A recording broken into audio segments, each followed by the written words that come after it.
The name Formula One World Championship implies the series covers the entire globe, or for those who aren't brainwashed by propaganda, the entire donut-shaped Earth. But that's honestly far from true. Many countries and even entire regions are missing from F1's calendar, with Africa last hosting a race over 30 years ago, and the place Grand Prix racing was invented, France, not hosting any races over the past couple years.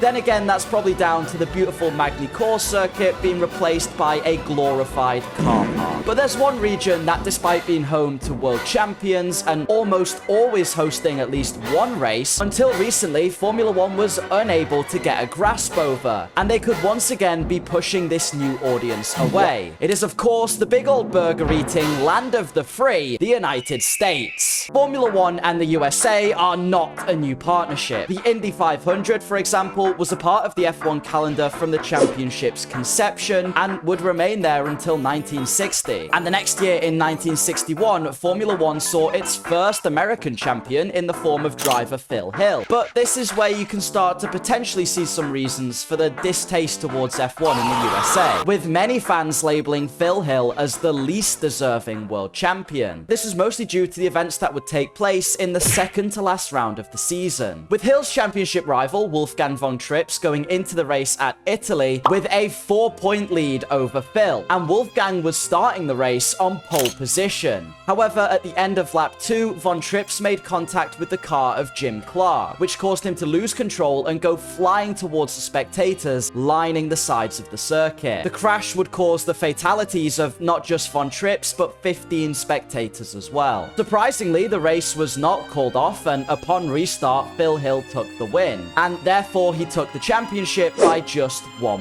point. With both von Trips and Hill driving for Ferrari, the team withdrew from the final race, which would have been Watkins Glen and Hill's home race. So only 11 years into F1's official inception, the reputation of America already had a tainted history. There's another big factor that led to America's initial reluctance to accept F1. We're spoiled now with a vast amount of access to news, clips, highlights, TV channels, F1 TV, and totally legitimate websites in order to follow Formula One. But back in those days, it was not the easiest sport to follow if you were a fan. Broadcasts of races back then, even in European countries, were few and far between. So following the sport became difficult. Therefore, being across the world from the majority of the rounds, with very few drivers representing your home country, meant that to Americans, the appeal just wasn't really there. America would also just see very little success in the sport. They have one other World Championship winning driver in the form of the incredible Mario Andretti, who was convinced to build up the Lotus team in 1976, and it paid off with Andretti taking the 78 World Championship with the team, solidifying himself as currently America's final world champion in the sport even 46 years later. So what's with America's lack of success in F1? We have to remember what the USA's sporting culture is actually like. They've always isolated themselves from many global sports and instead chose to focus on their own, such as American football, baseball, basketball, which, yes, are played in other countries, but are nowhere near as popular as in America. Whereas the rest of the world tend to focus on real football,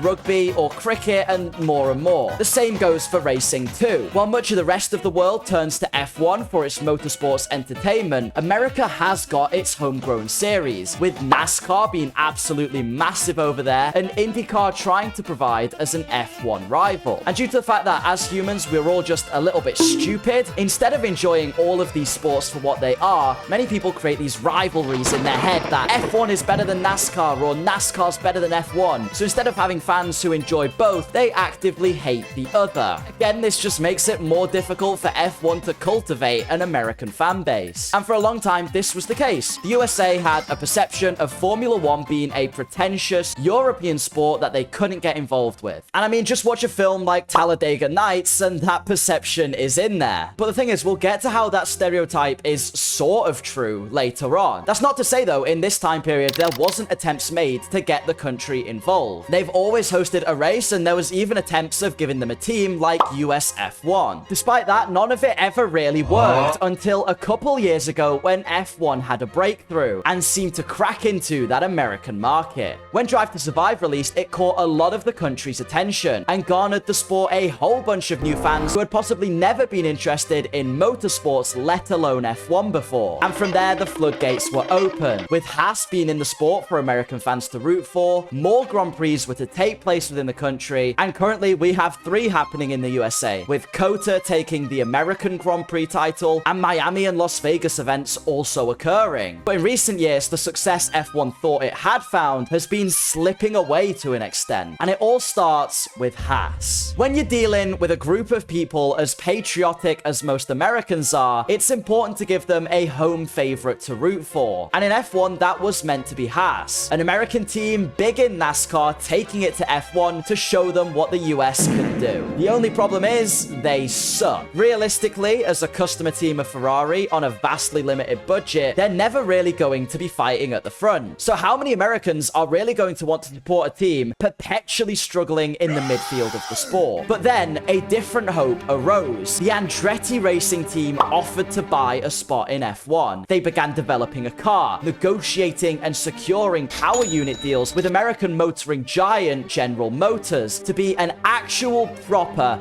American F1 car manufacturer with actual Formula One heritage in the form of Mario Andretti and huge success across many other racing series. The FIA approved their bid, and when it got to Formula One, they got denied. What the hell was going on? Well, Formula One is very keen to have an American fan base, to have American viewers, to have American ticket sales. But to say there's not still a European bias in the sport would be an understatement. Even looking very surface level, there's a bias that shows through. Just look at how much of F1 is focused in the UK still. Red Bull, McLaren, Aston Martin, Alpine, Mercedes, Williams, and the American F1 team Haas actually all run their main F1 bases out of the United Kingdom, as well as the UK having the most representation on the grid compared to any other countries. And America, well, they have Logan Binnett-in-the-Wall Sargent. That's their representation. But when it comes to a team like Andretti looking to be an actual serious threat to all of these European teams, they don't like it. They'll happily take your American dollars until it threatens their own competitiveness and heritage. Then all of a sudden, F1 still isn't ready for America. The same goes for the tracks too. F1, aside from COTA, is solely focused on getting into the big cities. They ignore investing in American tracks like Watkins Glen, which have actual Formula One heritage, in favor of planning Chicago Grand Prix and New York Grand Prix. Because realistically, which one's going to sell more tickets? And I know there's some American tracks we couldn't go to because of FIA grading issues, like Road America will never be grade 1, but I reckon with some investment, a couple tracks could become grade 1. But the thing is, Americans are starting to notice. The American fans rightly feel betrayed. They give F1 their time, money, and energy just for the sport to laugh them off and continue to ignore their serious attempts to get involved in the sport that's wanted their money for so long. It'll come full circle eventually. Americans will go support their own racing series, especially NASCAR, which seems to be on a comeback, and have also released their own Drive to Survive style show. Whereas F1 is suffering from a period of domination, while they try to retain the viewership of one of the countries notorious for disliking boring things, and having at the end of the day quite a short attention span. But at the moment, F1 is blinded by their short-term success. If this video kept your attention span, then please consider subscribing. Thank you for all the support. We're going for 100,000 subs by the end of the year. Goodbye!